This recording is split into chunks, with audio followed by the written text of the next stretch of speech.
in English because we have a foreign guest and his name is Rehman Abdur. I write it right. And thank you. Rehman is from Oppa Gangnam Style. Gangnam Style. 낮에는 따사로운 인간적인 여자, 커피 한 잔에 여유를 아는 품격 있는 여자, 밤이 오면 심장이 뜨거워지는 여자, 그런 반전 있는 여자. 너는 선호해, 낮에는 너만큼 따사로운 그런 선호해, 커피 식기도 전에 원샷 때리는 선호해, 밤이 오면 심장이 터져버리는 선호해, 그런 선호해. 아름다워 사랑스러워 그래 너, 그래 바로 너. 아름다워 사랑스러워 그래 너, 그래 바로 너. 지금부터 갈 때까지 가볼까.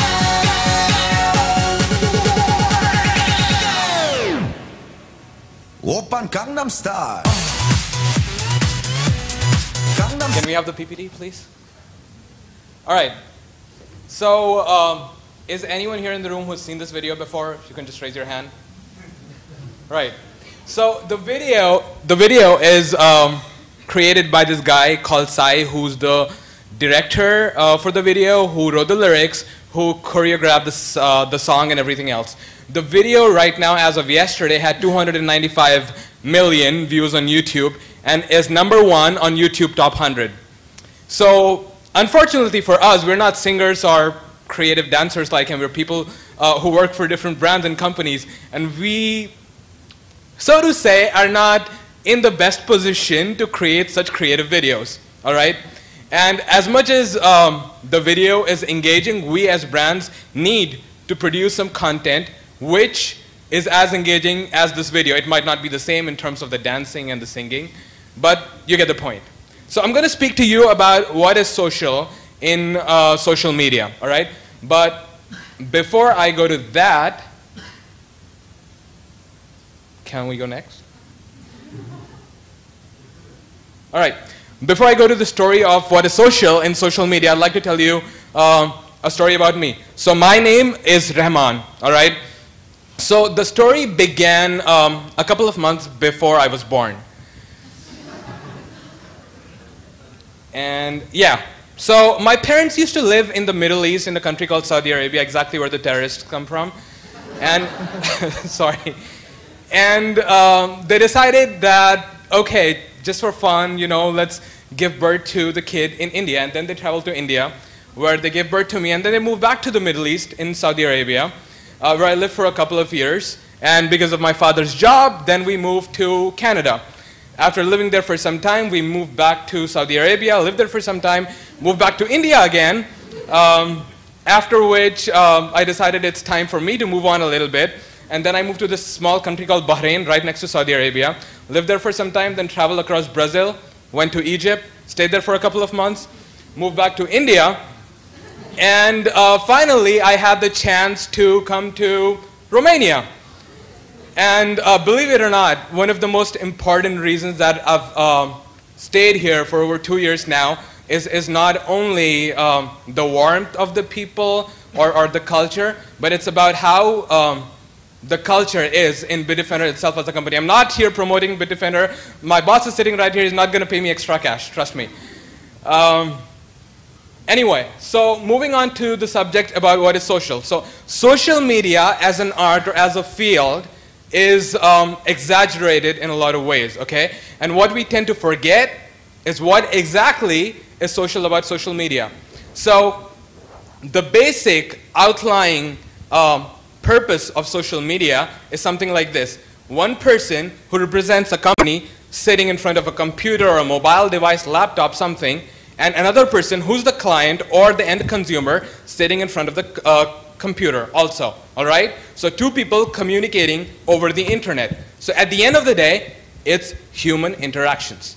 And this is like the most basic thing which brands tend to forget at most points in time, all right? So let's look at the bigger picture of this, okay? So one part of the world, if we can divide it, is companies. The other part is clients or prospects or your end consumer, okay? Now look at, and between these two, there's a gray circle.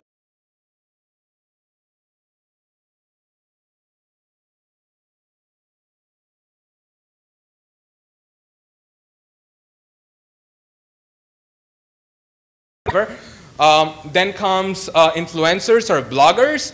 Like there are a lot of people who are interested, say, in iPhones. People who are interested in iPhones would read this blog called 9 to 5 Mac because they exclusively write about iPhones and they're supposed to know about it. So if you're planning to get a new iPhone, what you're going to do is read this thing and figure out if it's something that you want. All right? The latest fad or the latest fashion is for people to connect through their friends and use their friends' experiences to know if they want to or if they don't want to use a specific brand, which is social network users, right? Am I understandable? Am I too fast? Am I too slow? Something? Okay. It's okay? Perfect. So we're going to focus on two things, social media manager and community manager. I'm going to tell you the basic difference, okay? So if we are presuming if we take into consideration a brand like Coca-Cola, a social media manager is a guy who's supposed to be pushing out whatever is happening with the brand. So if Coke is launching the Coke Zero, the social media manager is going to say exactly this. Coca-Cola released a new flavored drink called Coke Zero. Make sense? Yes, no, maybe? Okay. A community manager would turn it around and say, I just drank the new Coke Zero, it's so awesome. So you guys get the basic difference. One is more oriented towards marketing or advertising, all right? And the community manager is more about, okay, I feel this way, how do you feel? And then trying to have a communication, all right? So I'm gonna talk more about like these two specifics in the following slides. So let's talk about the social media manager. One of the basic things that the social media manager needs is influencers, okay? I gave you the example of the iPhone, and one of the major blogs is say 9 to 5 Mac or say Mashable, TechCrunch, you know the technology blogs, okay? So suppose you have a product now, like anyone, you can name any product here. iPhone 5, okay. So you work for Apple and you're the creator of iPhone 5, but your product is not so hyped and you would want people to talk about it. So what you need right now is you need one of these big influencers to write one article about your product and this is going to go viral. You know it. Like for example, take TechCrunch. They have about 6 to 8 million uniques per month. So if TechCrunch is publishing about iPhone 5, you're going to go big. As simple as it gets. The question is how to identify these influencers. So what you need to do is use a lot of databases like say technorati.com, or just go to Google, type about the specific category that you work with, and Google Blogs is going to give you results of a lot of blogs who are working with the same product or service that you're talking about. Does that make sense? Yes? No? Perfect. Okay. And once you identify this, what you're supposed to do is figure out who exactly on that specific blog is the editor. Okay? You find out the name of the editor. The editor is this person who's specifically writing about this. The next question is how do you reach out to this person? Okay? So I'm going to give you one example of how to pitch. I'm not going to read the whole thing. I'm not going to bore you guys, I promise, but I'm going to read a little bit of it. So one person called James sent this email to some mommy bloggers. It's called, attention all mommy bloggers. X company is looking for bloggers to spread the word about their X giveaway. We encourage healthy living, blah, blah, blah, blah, blah. Below is a Facebook page giveaway. Visit our page, like us, fill out the admissions form. It's simple. Thank you. Hope to hear from you soon. Something. How many of you think a pitch like this would work? Anyone? Someone? Maybe? Okay, no. Well, that's the good news. It's not really going to work. So what we really need to do is, after identifying who exactly you're supposed to outreach, do not create an Excel sheet with 200 people and add them to your mail merge account and send 200 emails directly, because they are not going to respond to you. I can promise you that. Okay? What you really need to do is personalize your messages. So if you're speaking with a person, get the other end is also a person. So if someone is going to send you an email saying, hey, and without your name, I have this product for you, buy it. The next thing you're going to do is two things. Either click on spam or delete one of those, whichever you like more. And so you need to personalize your message to the person that you're talking about. You need to show that you care. How do you show that you care? Is there anyone in the room here who had a crush on someone ever? No one? Okay, that's kind of difficult for you guys. Anyway, one day when you're going to have a crush on someone, what you're going to do is you're going to stalk the crap out of that person. You're going to go through that person's Facebook pictures, like everything that person is posting. You're and so on and so forth, depending upon how crazy you are on a scale of 1 to 10, okay? You need to do exactly the same thing for that person. You need to figure out where that person is writing, what that person is writing about, and why that person is so cool. And you're going to write to that person only if you think that that person is cool. Do you get me? And at the end, after getting all this information, you need to build a solid relationship, you know, because these people, believe it or not, are going to help you. Then, and they're going to help you later on in the company, and if you plan to move out, later on they can be your friends. These people are influencers, like in real life.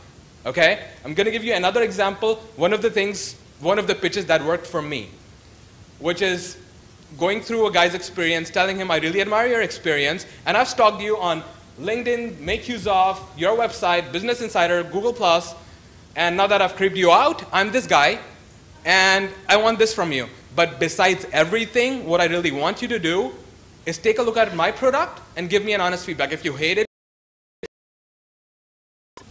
all right? And once you get one of these guys to talk about you, you're good. Like, you're really good. Like, you're going to have millions of visitors coming up to your site. Let's move to the second, community management, all right? Has anyone heard of this brand? Anyone? Oh, a couple of people have heard. It's called McDonald's, okay? They make hamburgers. Is anyone familiar with McD stories? Okay, a couple of people here. So I'm going to talk more about it. So McDonald's is famous for a lot of things, but it's also infamous for a few things, right? And one of the social media managers at McDonald's, what that person did, very smartly I should say, is proposed a sponsored tweet, hashtag called hashtag McD Stories, okay? It was supposed to go good, and people were supposed to write about how cool McDonald's is. Unfortunately for them, this is one of the kind of, which is these McDonald's stories never get old. Kinda like a box of McDonald's 10-piece chicken McNuggets left in the sun for a week. And they had about 20,000 tweets coming in a period of 2 days. People writing only negative stuff about them. So what you need to do is you need to make sure that when you propose something, let's think about it. And honestly, from their point of view, it shouldn't have been so difficult because they know about the kind of negative publicity they had. They already had it. They had the chance to not bring up something which is so open. You know, you can propose something which for you is promising to go towards a positive. Do you know what I mean? Okay. This picture is from one of New York's biggest bridal boutiques. It's called David's Bridal. And these guys are pretty famous out there, okay? Well, what happened is this girl called Mickey Lawless, she went in for her wedding dress. And she did not have the best customer service experience, so to say. So what she did is she took notes of each and every step of the frustration that she had in the shop. She took the frustration out on their Facebook page. And for taking her frustration out, in about 2 weeks, she got 190,000 likes. Now you can calculate the number of customers lost. So the right community manager, in the next 5 minutes of this being posted, would react, apologize, take credit, and do something which will make sure that this does not spread. But after waiting for 2 weeks, they did react. But after waiting for 2 weeks, I'm not sure how that went for them. So I told you what not to do for community management. But what is it that you can do? Is anyone familiar with these pictures here? Quite a few people. I'm still going to speak about it. So the first picture is of, it's supposed to be a dragon. Doesn't really look like that, but it is a dragon. So one of the guys in Canada drew a dragon, sent it across to the social media guys at Samsung Canada, and he was like, hey, I'm a good customer. I have all the Samsung products. I drew a dragon for you guys. Why don't you return the favor by sending me a Samsung Galaxy S3? So me, as a social media or community manager, I could respond by saying, no thanks, or are you kidding, or seriously, dude? But what the guy did, a kangaroo on a unicycle, and he was like, if I could give away the Samsung Galaxy S3s like this, they would be out of stock before they even went for sale. But what I can do for you right now is draw a picture from our social media guys and send it to you and bring a smile on your face. And this went epic. It was viral like nothing. Are you guys familiar with this brand? All right. And are you guys also familiar with this car? Can you the name of the car? So this is the Ford Mustang Mayhem. Does anyone know where the name Mayhem came from? So what Ford did is they had to engage their people, their Facebook fans. So they posted a picture of the car. They were like, guys, take a good look at the car, okay? What we want you to do is come up with a name for this car. And they had more than 100% engagement in that 1 month where they opened up an app and they were like, guys, you need to figure out a name for this. They had hundreds of thousands of likes and conversations about this. And at the end, the votes of one of the customers got selected. And then there's the car, the Ford Mustang Mayhem. And I'm also going to talk about Barbie for the women here who are interested. So what Barbie did in the USA, again, is partnered with iJustine, one of the biggest internet celebrities in the USA. And she took a tour all across the USA with the Barbie doll and checked in on Foursquare everywhere. So it's just a way to make people follow them on Foursquare. And they had a huge, like about 300% growth in this. And last but not the least, does anyone identify with this brand here? Anyone? Any guesses? Okay, this brand is called Bitdefender. And so at one point in time, we realized that there's one thing which Romanians relate a lot to, and they're very close to. And we wanted to make sure that we capitalize it in some way. Like everyone in the company was like, oh, this is so cool, blah, blah, blah. You walk out in the streets, people are still talking about it, and we were like, okay, this is a huge opportunity for us to engage with the consumers, with the Romanian market, and give them an image of what Bitdefender really is, okay? Call it a little bit thinking out of the box, call it a little bit of innovation, but whatever it is, for us, it was about getting close to the consumer's heart. So for them, we did something which is, if you can play the video.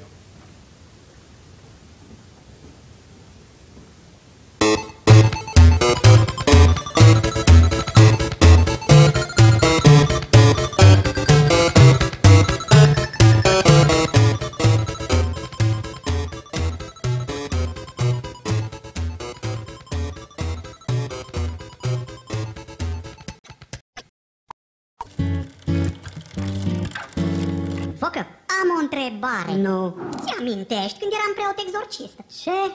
Puterea lui Trump te compelează! Demone, spurte-ți numele! Ești din acest robot sau te voi dispera în eternitate?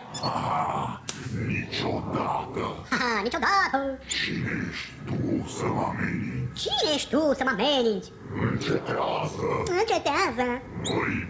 Mă imiți? Oprește-te! Oprește-te! Tu n-ai fost preot niciodată.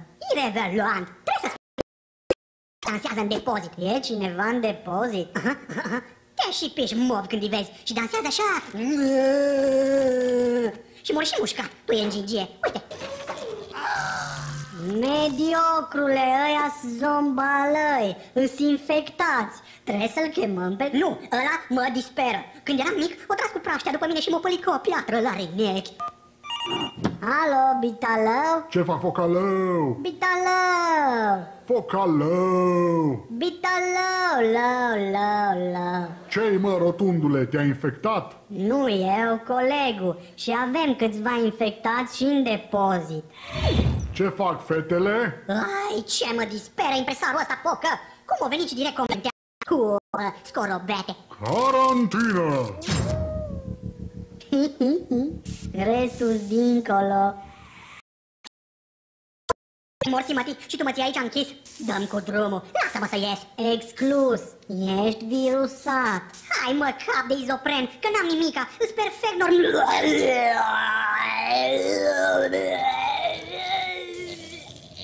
Gata, i-am rezolvat. Ceva virus, zomfgplmffsfgm.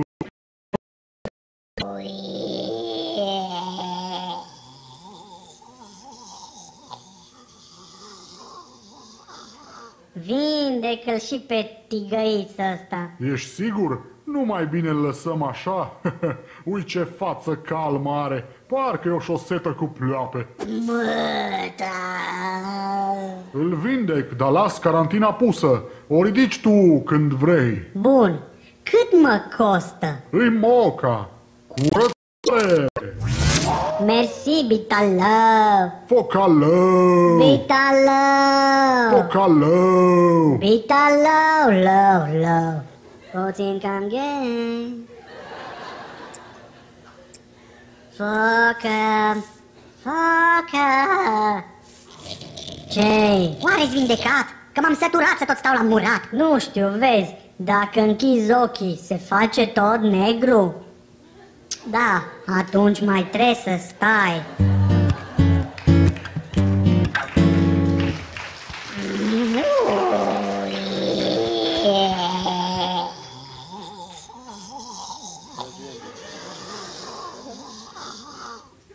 So with the conclusion of this collaboration that we had with Creative Monkeys, we had an enormous growth on all our online channels. An example of which is our click-through rate on different banners, not on Creative Monkeys, for the web, increased by 300%. So at the end of the day, what I'm talking about is for you to realize how you can humanize your brands even more, right? The major technology companies out there, the major products that you're using, the bottom line that they're using right now is to figure out how their products or services and people would be more human, and how like an interaction between humans. And I believe this is the future of social media, and I believe this is what is going to lead next era of how companies are going to react or interact with their customers. But the question is, of all this that I spoke about, how is it really going to happen? What are the tools and what are the real resources that we need for this to happen? And for that, I'd like to invite Alex from Bitdefender, who will talk more about this.